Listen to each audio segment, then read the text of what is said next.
और आज तक अगर आपने ये कथा नहीं सुनी तो ये मान के चलिए कि आपने जिंदगी में कुछ सुना ही नहीं है। एक बार नारद जी अमरावती में देवराज इंद्र से भेंट करने के लिए गए थे। उस समय इंद्र ने आइए कलयुग के नारद कहकर उनके साथ उपहास किया। नारद जी ने उसी समय अपने मन में ये निश्चित कर लिया था कि वे किसी समय इंद्र को इस अशिष्टा और व्यंग का दंड जरूर देंगे। चरपटीनाथ जब देवलोक में आकर 1 वर्ष के लिए रहे तो नारद जी ने उनके द्वारा इंद्र से अपने अपमान का बदला लेने का निश्चय किया। एक दिन चरपटीनाथ ने अमरावती में जाने का विचार किया। उन्होंने नारद से अपनी इच्छा प्रकट की। नारद जी तो चाहते ही थे, अतः वे उन्हें तुरंत अपने साथ लेकर इंद्रपुरी को चल दिए। मार्ग में नारद जी ने चरपटीनाथ को गमन कला की सिद्धि दी, जिसके कारण उन्हें ये सिद्धि प्राप्त हो गई कि वे पल भर में ही जहां चाहे वहां पहुंच सकते हैं। ये दोनों इंद्र के बाग नंदनवन में जा पहुंचे। उस बाग में खिले हुए सुंदर फूलों को देखकर चरपटीनाथ के मन में विचार आया कि इन फूलों को तोड़कर अपने पिता ब्रह्मा जी के चरणों में चढ़ाना चाहिए। अतः उन्होंने नंदनवन में सुंदर सुंदर बहुत से फूल तोड़ लिए और गमन कला की सिद्धि के प्रयोग द्वारा तुरंत ही ब्रह्मलोक में जाकर उन्हें ब्रह्मा जी के चरणों में चढ़ा दिया। इस काम को वे प्रतिदिन करने लगे।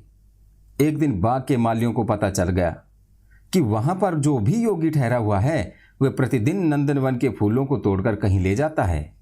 प्रतिदिन ढेरों फूलों के टूटने से जब बाग की शोभा में कमी आने लगी, तब एक दिन मालियों ने चरपटीनाथ को फूल तोड़ने से रोका।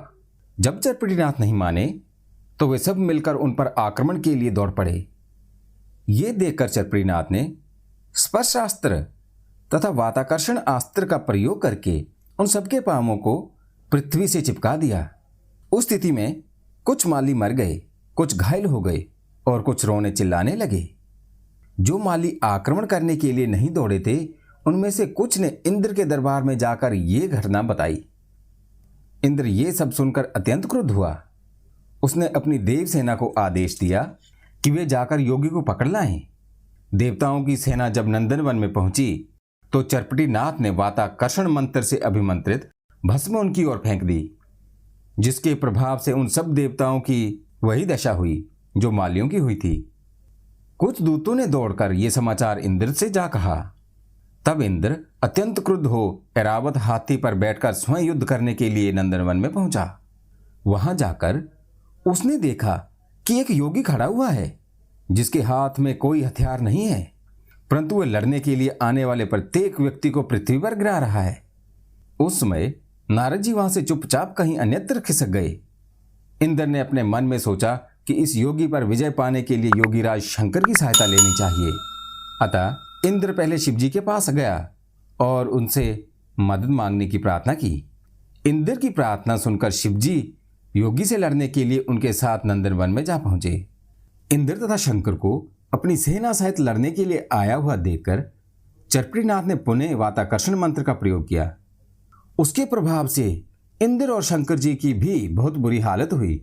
उस समय नारद जी ने इंद्र के पास जाकर कहा कि तुमने मुझे कलयुग का नारद कहकर व्यंग किया था, ये सब उसी का परिणाम है। नारद जी की बात सुनकर इंद्र लज्जित हो गया। उसी समय शिव जी के कुछ दूत विष्णु जी के पास जा पहुंचे और उन्हें नंदनवन की संपूर्ण घटना का विवरण सुनाते हुए सहायता करने के लिए कहा। विष्णु जी अपने गणों को साथ लेकर नंदनवन में पहुंच गए। ये देखकर चरपटीनाथ ने सर्वप्रथम विष्णु जी के सुदर्शन चक्र पर मोहन मंत्र का प्रयोग किया। उसके बाद उन्होंने विष्णु जी पर भी वाताकर्षण मंत्र का प्रयोग कर दिया। विष्णु जी ने अपनी दुर्दशा देखकर जब सुदर्शन चक्र को चरपटीनाथ के ऊपर छोड़ा, तब मोहन अस्त्र से मोहित वे चक्र चरपटीनाथ के पास जाकर उन्हें नमस्कार करने के बाद पुनः विष्णु जी के पास लौट गया। चरपटीनाथ पिपलाई नारायण के अवतार होने के कारण विष्णु के ही अंश थे, अतः अपने स्वामी के अंश रूप पर प्रहार करने की क्षमता सुदर्शन चक्र में नहीं थी, इसलिए वे उन्हें प्रणाम करने के उपरांत लौट गया था। तब चरपटीनाथ ने विष्णु के पास पहुंचकर उनके गले में से वैजयंती माला को उतारकर अपने कंठ में धारण कर लिया। उसी प्रकार उन्होंने विष्णु के आयुध शंख, चक्र, गदा, पद्म तथा मुकुट उतारकर स्वयं धारण कर लिए। फिर उन्होंने शंकर के पास जाकर उनका डमरू एवं त्रिशूल भी ले लिया। इसके बाद वे उन सब वस्तुओं को लिए हुए ब्रह्मलोक में ब्रह्मा जी के पास जा पहुंचे। ब्रह्मा जी ने जब उनके पास विष्णु तथा शिव के आयुधों को देखा तो उनसे पूछा कि तुम इन सब वस्तुओं को कहां से लाए हो। चरपटीनाथ ने उन्हें सब घटना कह सुनाई। तब ब्रह्मा जी ने कहा कि हे पुत्र, विष्णु तो तुम्हारे पिता के समान है और शिव जी सब प्राणियों के आराध्य देव हैं। उनकी ऐसी दशा करके तुमने अच्छा नहीं किया। अतः तुम अपनी विद्या के प्रभाव को उनके ऊपर से हटा दो और उनके पांवों पर गिरकर क्षमा मांगो। जहां तक इंद्र का प्रश्न है, उन्हें दंड देकर तुमने उचित कार्य किया है, परंतु शिवजी तथा विष्णु जी के प्रति तुम्हें अत्यंत विनम्र बने रहना चाहिए। ये कहकर ब्रह्मा जी चरपटीनाथ को साथ लेकर नंदनवन में जा पहुंचे। वहां जाकर ब्रह्मा जी की आज्ञा से चरपटीनाथ ने अपने वाताकर्षण मंत्र के प्रभाव को दूर किया। तब सब देवताओं की मूर्छा भंग हो गई तथा जो लोग मर गए थे वे सब पुनः जीवित हो गए। घायलों के शरीर भी स्वस्थ हो गए। उस समय चारों तरफ प्रसन्नता की लहर दौड़ गई। सब लोग चरपटीनाथ की जय जयकार करने लगे। ब्रह्मा ने चरपटीनाथ के साथ जाकर विष्णु तथा शिव जी को नमस्कार किया। विष्णु जी ने ब्रह्मा जी से पूछा कि तुम्हारे साथ ये कौन योगी है। ब्रह्मा जी ने उन्हें चरपटीनाथ का संपूर्ण परिचय दिया। उसके पश्चात चरपटीनाथ को इंद्र के साथ युद्ध क्यों करना पड़ा था, इस पर भी उन्होंने विस्तार पूर्वक प्रकाश डाला। उस समय इंद्र ने चरपटीनाथ के चरणों में गिरकर अपने अपराध के लिए क्षमा मांगी। उसने नारद जी से भी क्षमा याचना की। तब ब्रह्मा, विष्णु और शिव जी ने इंद्र के साथ चरपटीनाथ की संधि करा दी तथा चरपटीनाथ को अनेक आशीर्वाद दिए। उसके बाद सब देवता अपने अपने स्थान को चले गए। ब्रह्मा जी चरपटीनाथ को लेकर ब्रह्मलोक को लौट गए। कुछ समय बाद ब्रह्मा जी चरपटीनाथ को साथ लेकर श्रावणी पर्व पर गंगा स्नान करने के लिए काशीपुर में गए। वहां मणिकर्णिका घाट पर अन्य सब देवता भी स्नान करने के लिए पहुंचे थे। ब्रह्मा जी ने उन सबसे चरपटीनाथ का परिचय कराया। उन सब ने चरपटीनाथ को आशीर्वाद दिया। वहां से ब्रह्मा जी तो अपने लोक को चले गए और चरपटीनाथ तीर्थ यात्रा के लिए निकल पड़े। पृथ्वी के सब तीर्थों की यात्रा करने के बाद वे पाताल लोक गए।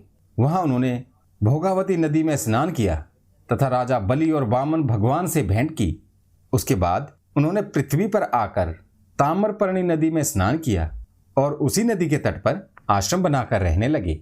चरपटीनाथ से युद्ध में हार जाने के बाद देवराज इंद्र अत्यधिक लज्जित बने रहे। एक दिन उन्होंने अपने गुरु बृहस्पति जी से यह प्रार्थना की कि आप मुझे कोई ऐसा उपाय बताइए जिससे कि मैं नाथ योगियों की विद्या को सीख सकूं, अन्यथा इन नाथ योगियों की विद्या के सामने मुझे सदैव लज्जित होते रहना पड़ेगा। ये सुनकर बृहस्पति जी ने इंद्र को परामर्श दिया कि तुम सोमयाग का आयोजन करो, उसमें अन्य ऋषि मुनियों के साथ नाथपंथी योगियों को भी आमंत्रित करो। उस यज्ञ की अवधि में ही तुम किसी उपाय से उनकी विद्या को सीख लेना। बृहस्पति जी की सलाह मानकर इंद्र ने सोमयाग किया।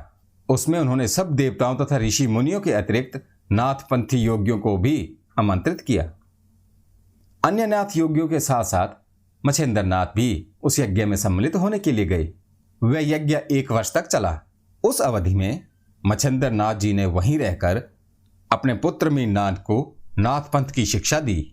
वे एक वृक्ष के नीचे बैठकर मीननाथ को नाथपंथी विद्याओं की दीक्षा देने लगे। इंद्र मोर का रूप धारण करके उस वृक्ष पर बैठ जाता था और मच्छेंद्रनाथ जी की मीननाथ को जो विद्याएं सिखा रहे थे उन सबको गुप्त रूप से स्वयं भी सीख लेता था। इस प्रकार इंद्र ने नाथपंथ की संपूर्ण विद्याओं को सीख लिया। यज्ञ की समाप्ति के समय इंद्र ने मच्छेंद्रनाथ जी को ये बात बता दी और अनेक प्रकार से प्रार्थना करके अपने अपराधों की क्षमा मांगते हुए ये प्रार्थना की कि वे उसे अपना आशीर्वाद देने की कृपा करें, जिससे कि सीखी हुई विद्या सफल हो सके। मच्छेंद्रनाथ जी पहले तो नाराज हुए, परंतु बाद में अन्य लोगों के समझाने बुझाने पर उन्होंने इंद्र को आशीर्वाद दे दिया। इंद्र के सोम यज्ञ में सम्मिलित होने के लिए चरपटीनाथ भी विमान में बैठकर गए थे। यज्ञ समाप्त हो जाने पर वे ताम्रपर्णी नदी के तट पर अपने आश्रम में ही फिर लौट गए। तो दोस्तों, इसके बाद मैं आपको चौरंगीनाथ जी की कथा सुनाऊंगा। आपसे अनुरोध करना चाहूंगा कि मेरे चैनल को सब्सक्राइब करें, वीडियो को लाइक करें और शेयर करें। और आज तक अगर आपने ये कथा नहीं सुनी तो ये मान के चलिए कि आपने जिंदगी में कुछ सुना ही नहीं है। इस कथा को पूरा सुनिए, आपकी जिंदगी बदल देगा, आपके हालात बदल देगा, क्योंकि ये मेरा विश्वास है, नाथों में इतनी शक्ति है। जय गोरखनाथ, जय भोले शंकर।